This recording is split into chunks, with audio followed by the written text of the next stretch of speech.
Hello, this is Patrick from the Fundamental Principle.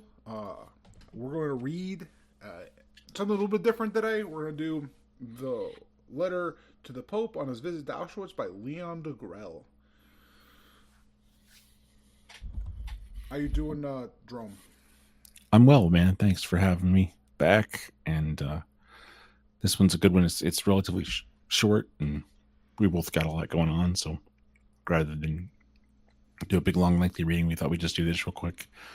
I was telling Patrick before we were started to record that this is what convinced me that the hollow bongo was fake. I just couldn't. I couldn't. This great man, this hero, to ignore everything. Like I couldn't. I was convinced. So, in the interest of like sharing that knowledge with everybody, I thought we could read it. So we can kind of back up and do the history of Leon Degrelle. He started a Catholic party. Was it the Rexus. Rex? Yep. Yeah, the Yeah. Rexus. Go ahead. Sorry. Well, he started a Catholic. People tend to forget this, and I've had to bring this up multiple times, but like there were Christian, anti-communist, anti-capitalist movements in every major country in Europe. And and he was adopted because of his starting of this party. He was adopted as a high-ranking, or is it high up in the SS the Yeah, Waffen well, SS. he joined at like in his 30s to because he'd been a journalist and a political leader and newspaper man, and then he joined the SS to prove his commitment, and fought the communists, won um, multiple Iron Crosses. So let's just read it. He talks a little bit about the biography in the opening to the letter, but this is here you see like the clarity of a man who was truly educated in faith versus like John Paul II, his personalism, and like I was raised to really like worship JB2, but his writing's terrible, man. The philosophical personalism and the abstruseness of it, and it's just not good. It's just not good versus this, you know. Letter to the Pope on his visit to Auschwitz by Leon Degrelle, in exile, 20th May 1979, to His Holiness Pope John Paul II, the Vatican City. Most Holy Father, I am Leon Degrelle, and I was leader of the Belgian the Rexus movement before the Second World War. During the war, I was a commander of the Belgian volunteers on the Eastern Front and fought in the 28th Walloon Division of the Waffen SS. This will certainly not be regarded as a recommendation by everyone. I am, however, a Catholic, like you, and I believe that I am entitled to write to you as a brother in the faith.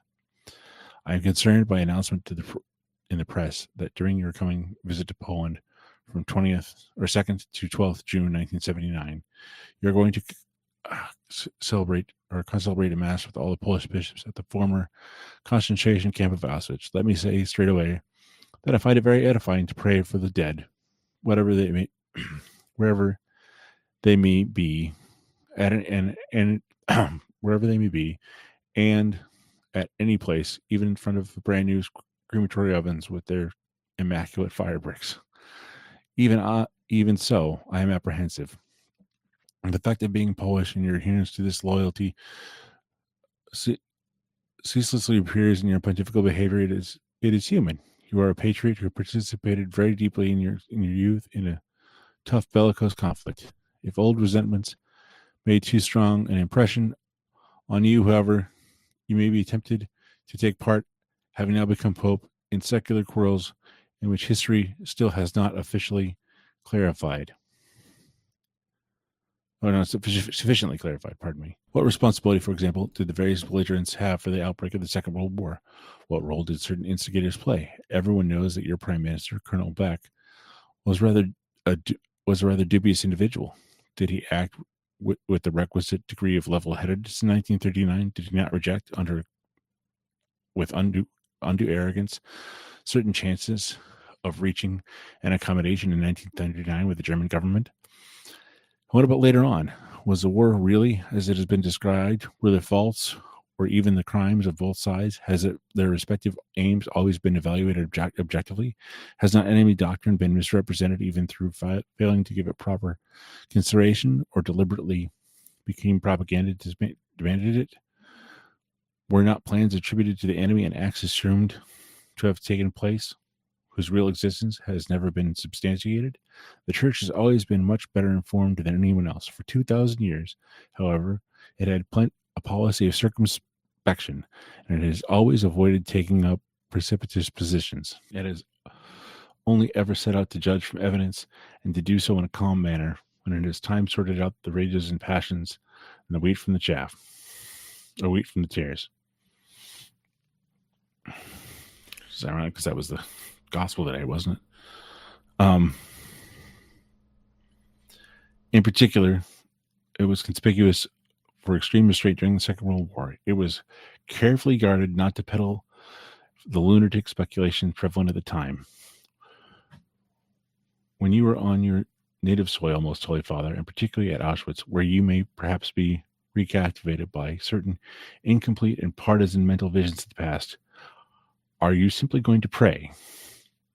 I fear above all that your prayers, and even simply your presence in such places, may be immediately diverted from their profound significance and used as a smokescreen by unscrupulous propagandists who will employ them to relaunch the hate campaigns under your cover. These campaigns are based on lies and have poisoned the whole subject of Auschwitz for more than a quarter of a century.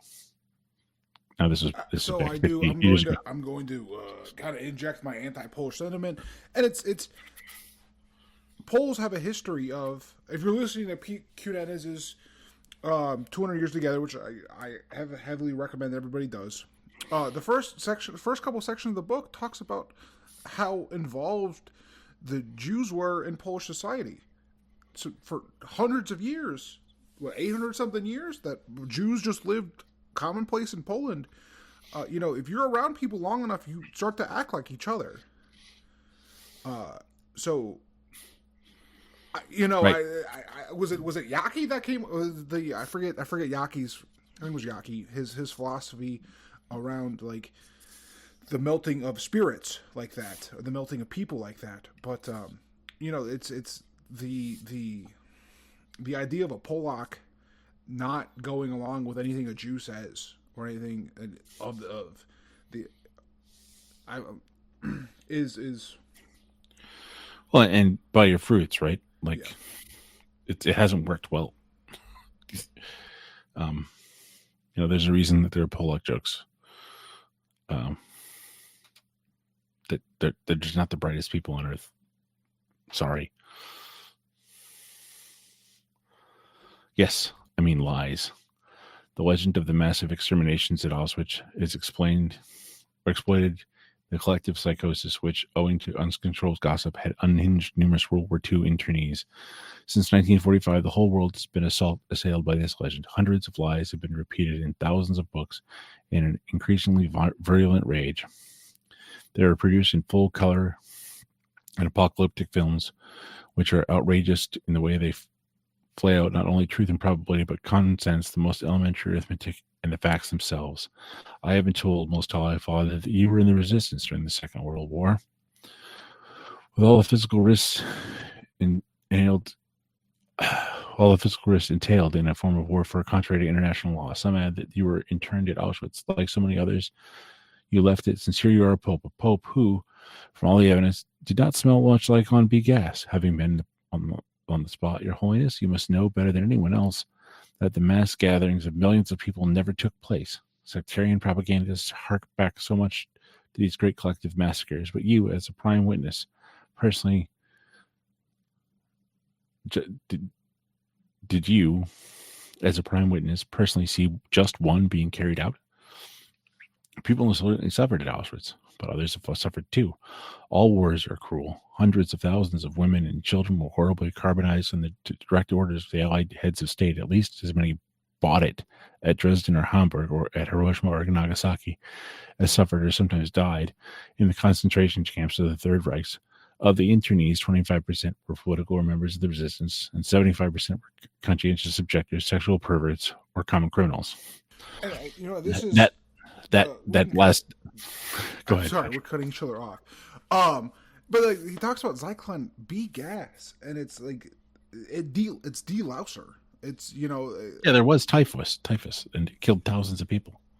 but that's in every war that with internment camps, is you're just gonna have disease and like the trench foot. It happened in the war between the states. Look at what Andersonville prison in the United States, like during the American Civil War. Like camp fevers carried off more people than died in combat in not only in the First World War but also even in Civil War. Like until recently, like the 20th century, the latter half of the 20th century, like until antibiotics, like you get large groups of people together and diseases spread like wildfire and they kill tens of thousands of people. That's just what happens.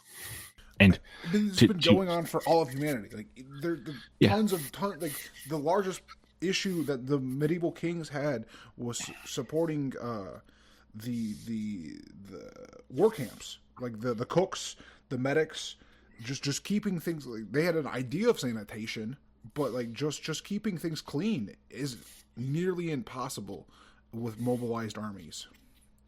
Yeah, I mean, think about it. 10,000 people got to use the bathroom. That's one division. If you got 50 divisions, what are you going to do?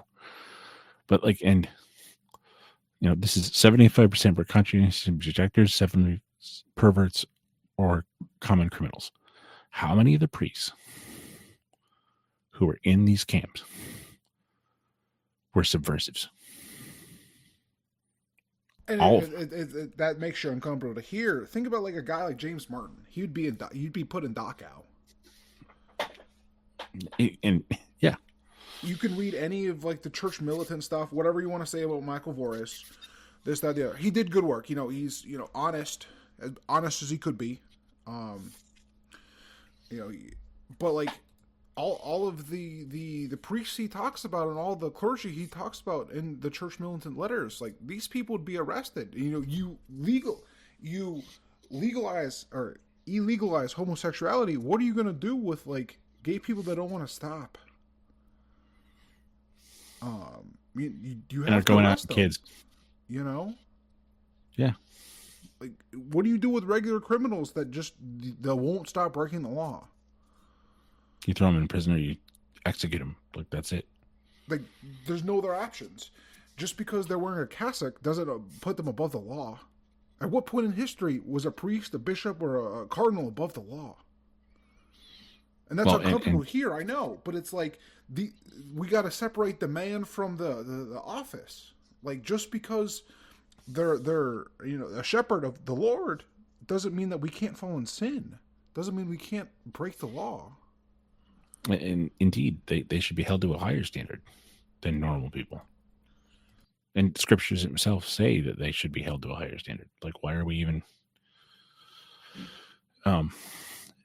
To continue, exhaustion used to eat them up. The collapse of morale would eliminate the weaker souls.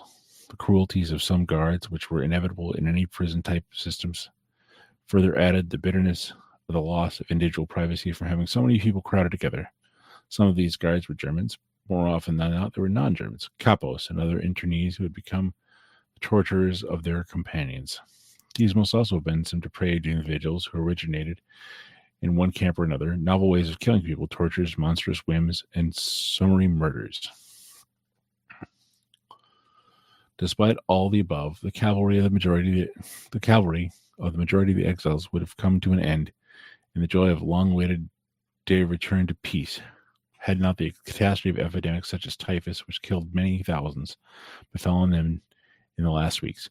These epidemics were infinitely increased by the incredible bombings which severed the railway lines and roads and sent boats loaded with refugees straight to the bottom, as at Lubeck. These raids annihilated the electrical network, the water pipes, and the reservoirs, cut off all revictualling, imposed famine everywhere, and rendered all transport of evacuees appalling. 2/3 of the internees who died during the Second World War perished in this time. victims of typhus, dysentery, starvation, and of the interminable delays in the pulverized channels of communication. This was established by the official figures at Dachau, for example, following the same statistics of the International Committee. 54 internees died in January 1944 and 119 in February 1944. In 1945, however, 2,888 died in January and 3,997 in February, of the total of 25,613 internees who died in the camp in 1940, 41, 42, 43, 44, and 45. And 45, 19,296 perished during the last 7 months of the 7 months of hostilities. At the time, the aero-terrorism of the Allies no longer even seemed a military purpose, since Allied victory had been assured in the beginning of 1945. It no longer required this last dreadful pulping in any way. And not only that, but like indiscriminate bombing and just like strafing of like that's something that they just did. You know, the Americans and the Russians are responsible, and the British are responsible for all these deaths, not the Germans. And here's an eyewitness who was on the Eastern Front.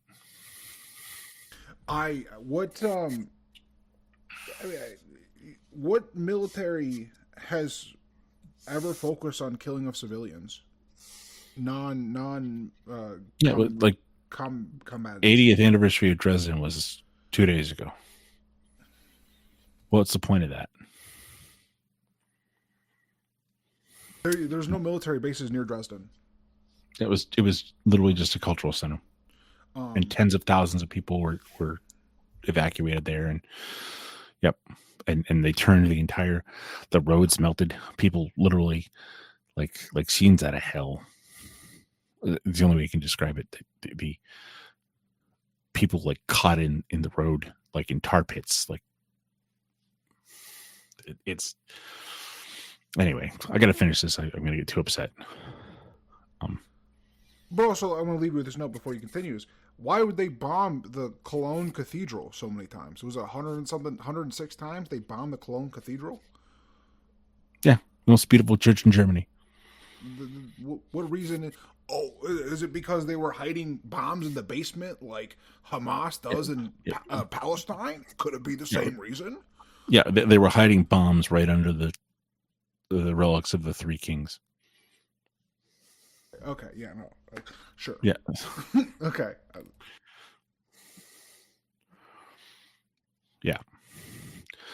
Without the savage folly of these blind poundings, thousands of internees would have survived instead of being converted into macabre exhibits in April and May of 1945. Swarms of press and films, carrion beetles, bustled about these exhibits, greedy for photos and films. Were all taken sensational angles and were an absurd commercial yield. They still went to the trouble later on retouching, superimposing, distorting, and faking these vital documents in order to add finishing touches to the horror, which produced even more hatred. Billy Wilder, the Jewish film director of such films as Some Like It Hot, guess where he was at this time? Doing this. The information artists could just have easily taken miles of similar film to the bodies of German women and children, except that they are 100 times more numerous. They had died in exactly the same way, from hunger and then from cold or machine gun in the same frozen flat wagons and in the same blood-stained roads. But as with the photos of the immense extermination of Germans, towns which had buried 600,000 bodies, care was taken not to make such pictures known. They might have caused disquiet and above all prevented hatred. The truth is that in 1943, or not in 1945, typhus, dysentery, hunger, and the endless blasting of an unchecked air force hit foreign internees and the civilians of the Third Reich indiscriminately. They were both matched by abominations of a type resembling those at the end of the world. As for the rest, Most Holy Father, the assertions about an explicit plan for genocide, in particular the alleged entombing of millions of Jews in phantom Zyklon B gas chambers at Auschwitz, has been buried and hurled been hurled and hurled again, and a crippled din for so many years. They do not, however, stand up to the slightest serious scientific examination. In 30 years, not a single document has been able to furnish the slightest official proof. That's still true today. It is ridiculous to imagine, and above all, to pretend that 24,000 people could have been gassed at Auschwitz each day in batches of 3,000 at a time in a room of 400 cubic meters. Still less could this have happened in batches of 700 or 800 in buildings with a floor space of 25 square meters and a height of 1.9 meters. Has been claimed in regards to Belzec. 25 square meters is equivalent to the floor space of a bedroom.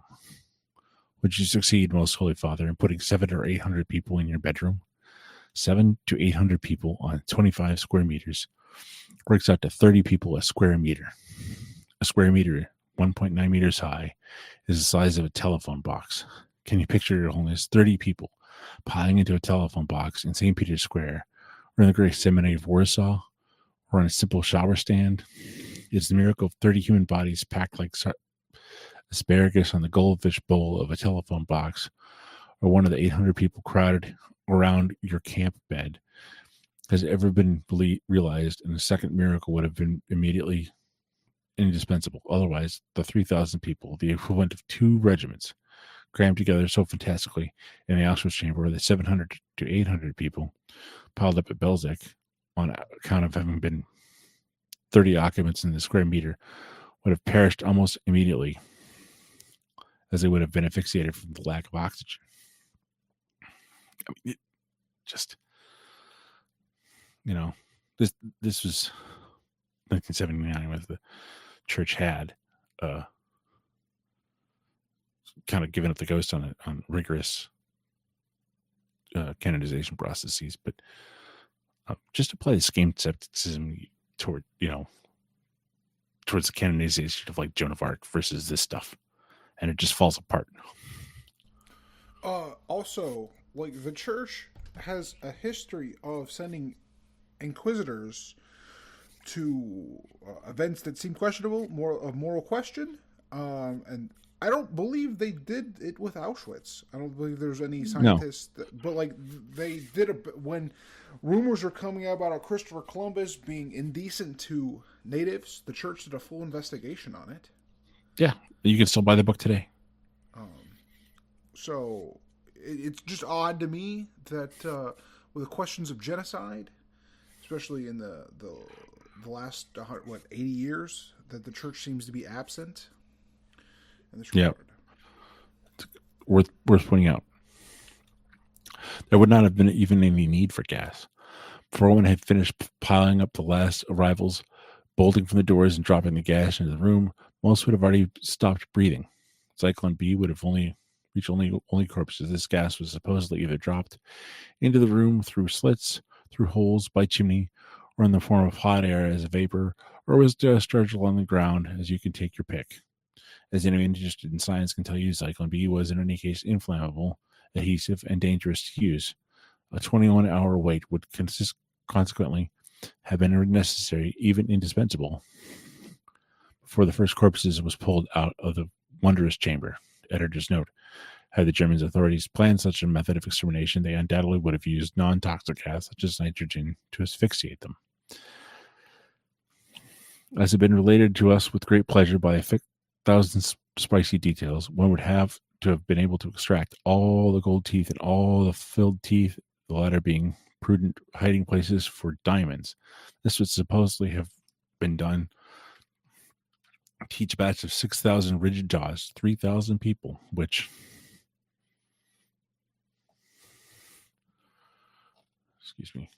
each death drawn together, and 48,000 jaws each day. If one believes the official figure of 24,000 gassed every day in Auschwitz alone. As holy as you are, Most Holy Father, you must be more or less resigned to endure the dentist sometimes. Have you ever had a tooth extracted, or 2 teeth? When this occurs, one is on best terms with the dentist who is operating. He has a potent mirrors, trained on the jaws, ideal instruments, and a patient who consents to his instructions or his injunctions.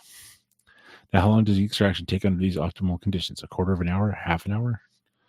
According to legend, the foul corpses at Auschwitz were lying on the ground and are necessary and just extend the hardened jaws, which was done with much difficulty, relax them, and then open them wide, all with the necessary primitive instruments. According to the official figures, there were only 8 operatives to skim the cement without lightning, and that's to scrutinize one bad spot in the teeth and within 2 entire jaws. They had then to extract, dissect, and empty teeth, all in less time than a perfectly equipped specialist.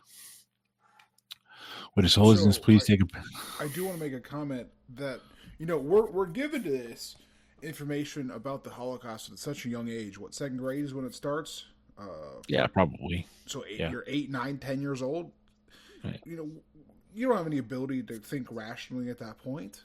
So you're trauma bonded to the story of these Jews just having these horrible experiences, and it just you barely can think right as an 8-year-old or having any ability to rationalize or stop back and like, hey, could this be real? No, you trust your teachers and their authority, and it's how many people as an adults revisit this and just read back through personal statements.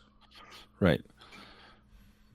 Would His Holiness please take a pencil at a quarter of an hour per jaw with 8 desperate drawers engaged in the dissection that makes 16 bodies to deal with in an hour, 160 in a working day of 10 hours without a minute's rest.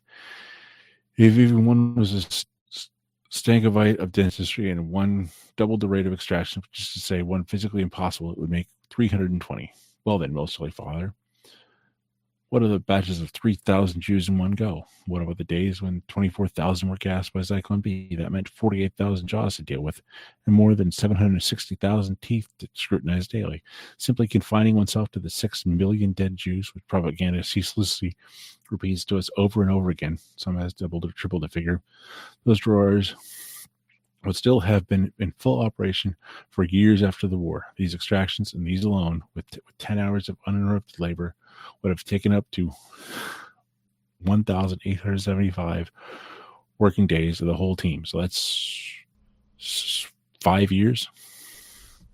But he brings up the 6 million Jews themselves. But what about that seems to fall along? That seems to be the prominent thing. But what about the other 5 million people that died on the side? Was it 11 million? I don't remember. Yeah, well, they how many people they claimed in all the camps? I can't remember the official. I think it's 11 million. But like it's like, so they do this to the Jews, and then the other people that just kind of like, oh, whatever. Mm-hmm. But I continue here. But these extractions were only a preliminary formality, as appears that it is also necessary to crop millions of heads of hair. Then, according to what all historians of Auschwitz affirm, ex cathedra, all the nutrients and wombs were examined before the bodies were passed to the ovens. This was in order to receive the diamonds and pieces of jewelry which might have been in the depths of these nooses and wombs to flinch. Can you imagine it, Most Holy Father? 6 million nooses and 3 of 4 million wombs to scour from top to bottom, then it being explained to us that at the end of the massive gassings that the bodies were steamed with excrement, menstrual blood, and dressing. The finger stand, hands off of the operatives would have had to grope in these foul organs in order to locate the hidden diamonds. Take out sticky, wash them, and wash themselves 24,000 times a day for the nooses and 15 to 20,000 times a day for the wombs. It is absolutely mad. The whole business is crazy, and we have had not to mention the complementary activities, the manufacture of fertilizer, the cakes of soap, in which certain people, like the raving Professor Polskova, had without flinching. These gassings, croppings, and extractions of the organ scouring would supposedly repeal a 6 million Jews, or on 7 million, according to Father Requet, on 15 million, or according to the Laos Dictionary of 20 million. More than the number of Jews in the whole world. If that was necessary to accept the official claims of the manipulation of history of Auschwitz as correct, these operatives would still be continuing. We could still hold, you could still hold your nose near the gas chambers, Most Holy Father, and still precite from the heat of Auschwitz ovens during your celebrated mass. If the numbers of real and natural deaths at Auschwitz have been multiplied by 10 or 20, the swindle could have maintained a certain aspect of verisimilitude. But as for the gassings of 700 or 800 people per bedroom, too much lying ends up looking grotesque. Only the unfathomable and unimaginable stupidity of fools can explain how so much nonsense could be invented, related, proclaimed with great trumpet, blast, filmed in extraordinary barrage, and believed. I believe, some individuals bravely declares about the Holocaust, everything I've been told. What an exemplary admission. When is the Mass can celebrate at Auschwitz, all hearts will be gripped by love of God and man and participate in a renewal of the sacrifice. How can one imagine for a minute, Most Holy Father, that priest, a pope who could screen waves of such stupid hatred and such extravagant lies under his pallium at the very moment he elevated the chalice to heaven? Such hatred and lies are the complete opposite of the touching teaching of Christ. No, certainly not. But it is just not possible. 100 paces from Auschwitz's fake gas chamber, your message can only be one of charity, fraternity, and equally one of truth, without which all doctrines collapse. You are going to Auschwitz in order to be moved and to contemplate one of the high places of human suffering. The causes of that suffering and those responsible will be determined objectively with time by serene history. They will not be determined by resounding to forced confessions or the digressions of false witnesses. Editor's note. And what are the enormous amount of energy required to reduce 6 million bodies to ash after gassing, or dust after gassing? So I do want to make a comment, and please, listener, put my racial bias aside. But like if you're at this point, you understand the histories of the Jews. What kind of person would want to be their fraternal brother? What kind of man would you have to be? Like, these people are awesome. Like, what would you have to go through in your life? Like, even the Jews that I've dealt with in my probably, they just are slimy people, and you're like, no, these people are my friend. I dealt with, Jews from the big businessmen to the guy who owns the deli down the street, and I haven't really liked them all at all. Just my personal experience, my personal life. Please take my biases aside, but it's just, to me, it's odd. I've never had a positive experience with one either. So, I mean, yeah. So, the Pope is above these affrays. He is closer to the souls who have suffered and who, by suffering, have risen spiritually. For there is no purgatory, cavalry, or death which cannot become sublime. Sacrifice, physical and mental suffering, and anguish have caused great flourishings of the soul to spring up in lives which might normally have remained mediocre. This happened everywhere in the battlefields of the Second World War, where so many soldiers fell after immense sufferings, as much as in the work camps, where numerous people died, victims of conflicts which overtook and crushed them. Such was the case at Auschwitz, and such was the case on the Eastern Front throughout the years of struggle and sacrifice by millions of young Europeans who, from 1941 to 1945, faced the communist onslaught. Does this man write like a monster, or does he write like a soul of poet? I have to recommend everyone read his wonderful book, Burning Souls. But listen to this man's writing and tell me who's lying. I mean, there's no animosity in this at all. Sure, he's talking to a pontiff, but like this is, I'm not picking up any bias. Well, you can hear the ring of truth in it, and he. And everything John Paul II wrote was like just obscurantist and poorly written, and constantly trying to square the circle of like his own insane philosophical personalism and like the modern world. And I don't know, like it's just an amazing contrast. But let's finish up this page here. We're about halfway through here.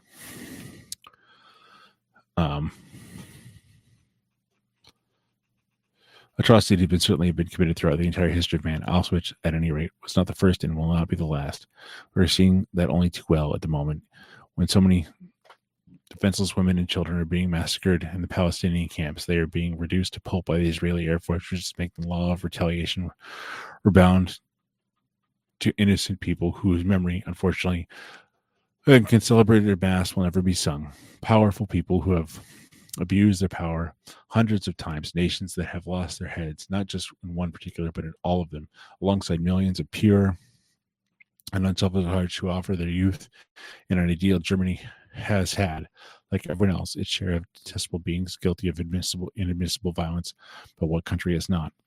Did not the France of the French Revolution invent the terror, the guillotines, and the executions by drowning in the Loire?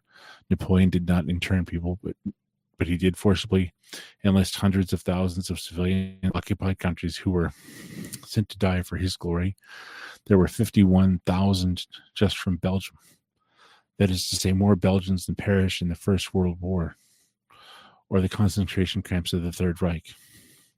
Near our own time, in 1944 and 1945, did a certain Gallic preside over the massacre of tens of thousands of opponents who had been dubbed collaborators. More recently still, in Indochina and Algeria, did not France cram hundreds of thousands of people into extremely tough concentration camps where sadists were not lacking?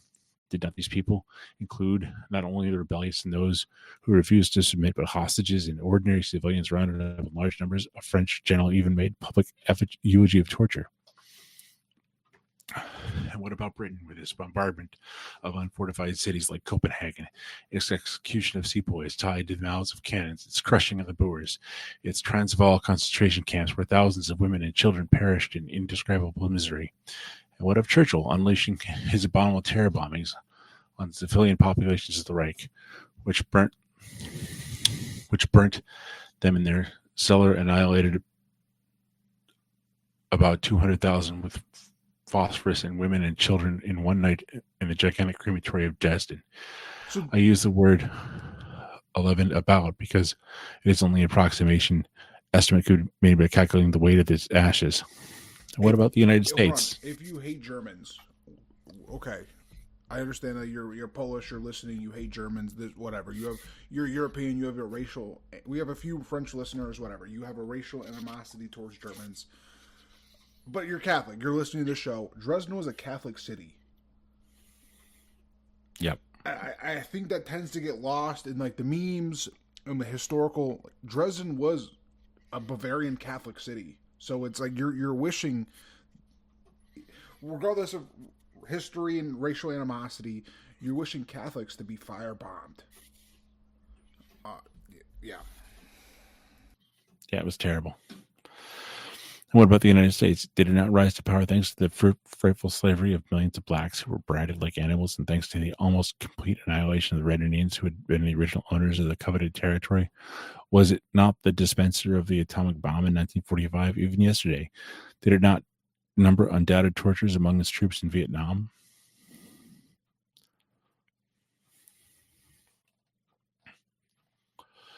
And if we not even dwelt on the tens of millions of victims of the tyranny of the USSR or in the present-day gulags, I strongly fear that no one will breathe a word about them at the time of your next visit to the restored Auschwitz camp, which has in itself been void of occupants for decades.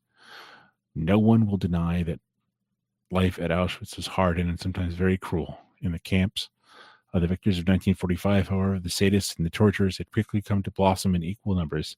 They did so, moreover, with less excuse if one accepts that the World War was capable of providing excuses.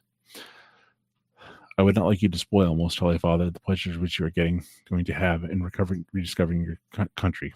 Even so, I must point out the following.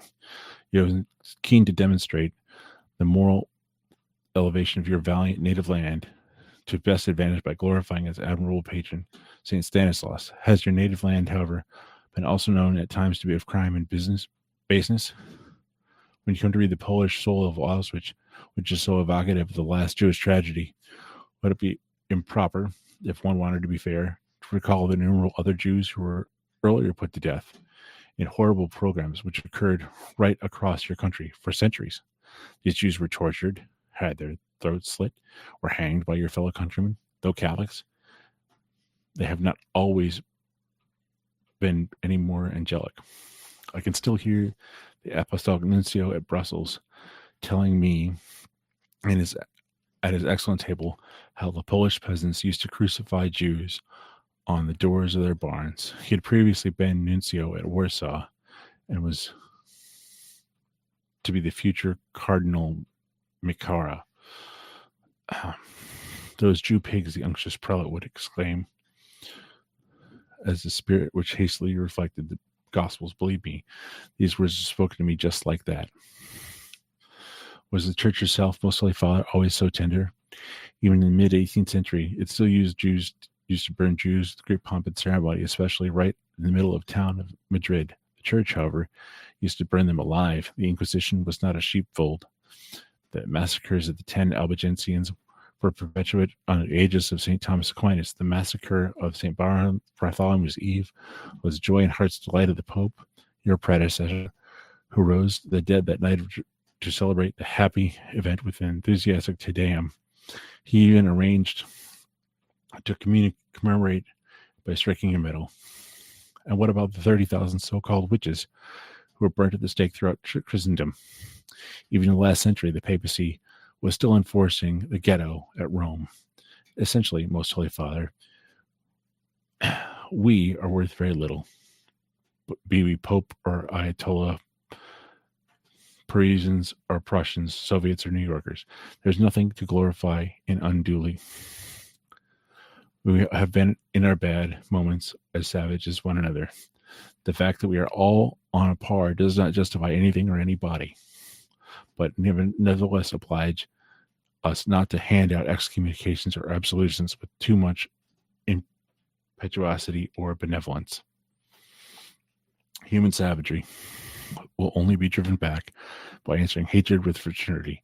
Hate disarms itself as everything disarms itself, not by being endlessly served up again with ever sharper sauces, nor by being exacerbated, as the case of Auschwitz, with a lot of lunatic exaggerations, lies, and false confessions. The latter have been stacked with screaming contradictions and were extracted by torture and terror in both Soviet and American jails. In the hideous era of Nuremberg, they were just the same. Somewhere people might have been thought the freebooters of the concentration camps, exhibitionism, and the forgery, who have turned the 6 million Jews into the most renowned financial swindle of all the century, were at last going to put an end to this exploitation. An imposing religious ceremony, however, is going to unfurl itself in your presence, and the fake set at Auschwitz's stage.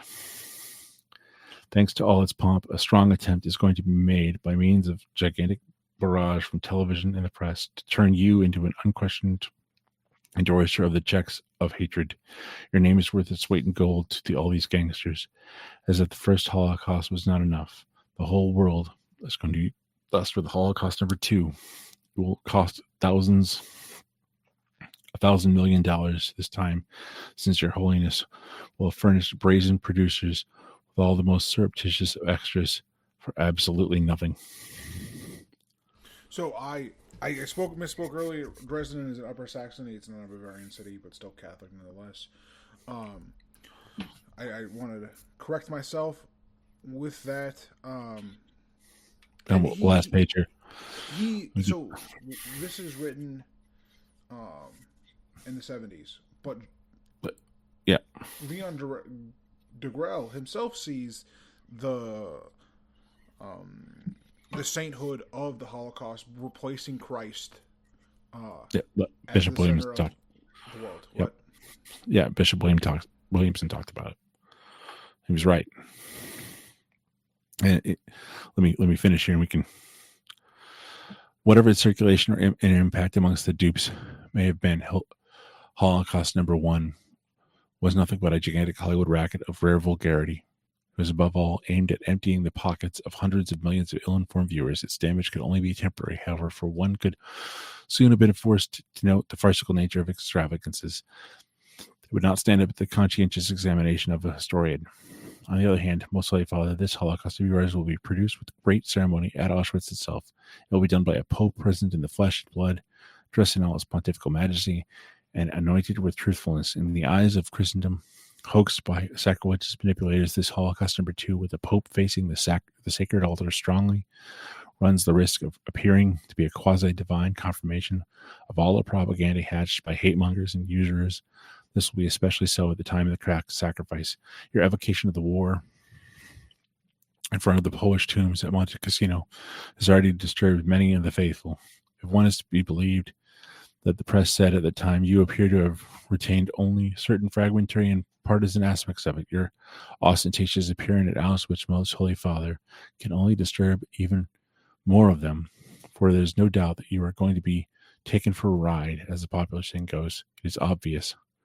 The religious ceremony, certainly at the moment of the constabulation, may seem to your mind to be purely an appeal for reconciliation of men to replace at last men's hatred. The freebooters of the press and screen, however, have firmly decided to make you dive miter first and on your brand new white cassock into the yawning trap of Auschwitz.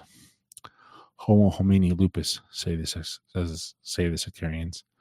Homo homini frater, says every Christian who is not a hypocrite. We are all brothers. The internee suffering behind his barbed wire, and the haggard soldier on edge behind his submachine gun. All of us who survived until 1945 must pardon and must love. You, the persecuted person who has become Pope, I, the warrior who has become persecuted, and the millions of human beings who all lived through the immense tragedy of the Second World War with our ideals, our man, our weakness, and our faults. Life does not have any other meaning. God does not have any other meaning. Well, what else matters in the end?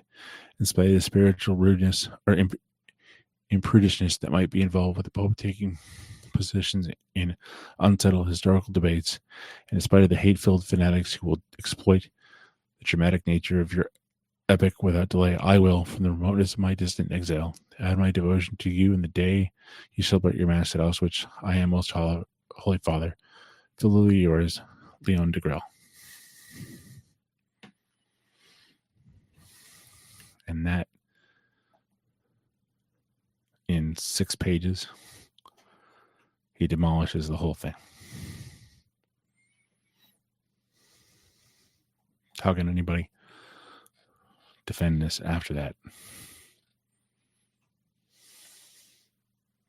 Yeah, only the uneducated and the bigoted. Which is, I mean, it's fine. Like if you like can read this and be like, he's just lying with an agenda. I mean, I don't know what to tell you. I don't know. I don't know what to say. Like other than like you're not engaging with reality. No, you're not. And who was there, right? But the fruits of Leon Degrelle is friends and compatriots for. This was 1980 basically, so 45 years ago, 46 years ago, half a century on, and people love him still. John Paul II's been dead barely 20 years, and he was canonized as a saint immediately because in 100 years no one will care what he has to say about anything, because he by buying into all of these all this modernism, all this new religion, he destroyed the church by appointing men like Bergoglio and McCarrick Cardinal, John Paul II, but by buying into the religion of the Holocaust, of Holocaustianity, as opposed to Catholicism. John Paul II chose the enemies of Christ over Christ in his church. And that's just objectively true 50 years on. Eventually we'll get to the point that I gotta do a lot more things on my end, but I do want to read Holocaust debunking books by Guillermo Rudolph and Carl Montoya. So like these books are out there, and I like to bring them on the show. We can talk about them, but for more of a scientific understanding of the Holocaust and how it worked and the propaganda behind it. I think that doesn't get discussed enough because it's very dense material. But you know the millions the history of the Jews is, you know, they stayed in Poland for 800 years. They moved to Russia. They took money, you know, peddling alcohol. They eventually owned all centers. Like they had a huge influence in Spain. They got kicked out. They went to the Ottoman Empire. Ended up, you know, making money, sex trafficking Eastern European women. They owned the bank. More things change, the more they stay the same, right? But then it's like they gather all this money by doing these different things, and it's like then they all collectivize against the Holocaust and propagandize it and put out information about it. So it's you have to see the whole European history as just a one long money making scheme for these people. Right. Why Simon of Trent and William of Norwich, hundreds of years, hundreds of miles, same thing.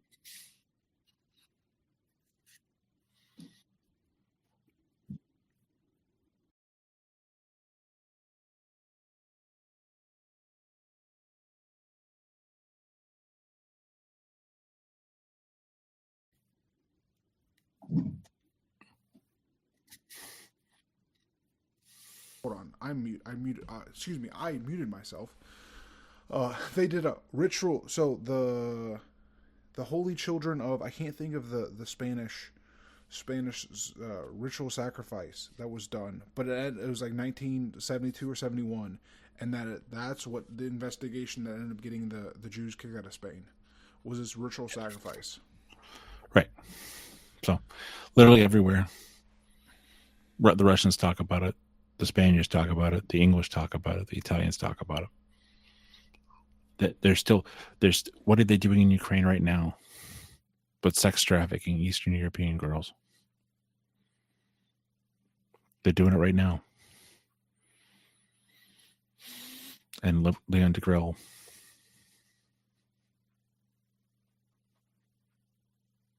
you know, hero, poet, writer, Catholic father. Didn't he? Yeah. What was the nunnery that he built in Spain? Do you remember what it's called? Called off the top of your head? No, I don't actually. Let me look it up. But they're that's the sort of Catholic I want to be. I want to be a Leon Degrelle Catholic.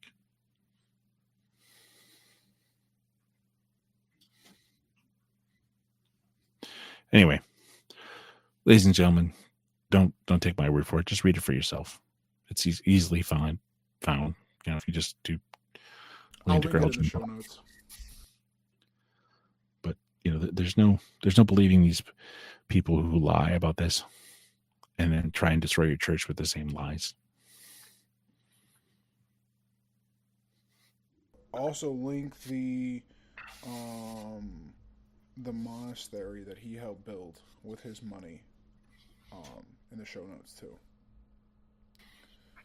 Yeah. So a good and faithful man unto the last, trying to tell the truth as best he could. That's what finally convinced me that it wasn't true. So I hope that the listeners found something useful in this. I know that the Degrelle was devoted to Our Lady, so we'll just close with an Ave, and I'm going to thank you, Patrick, for coming on rather late tonight and knocking this out. So, Amen. Patris Filii et Spiritui Sancti. Amen. Ave Maria, gratia plena, Dominus tecum, benedicta tu in mulieribus, et benedictus fructus ventris tui, Jesus. Sancta Maria, Mater Dei, ora pro nobis peccatoribus, nunc et in hora mortis nostrae. Amen. Thank you, listeners. We'll see you next time.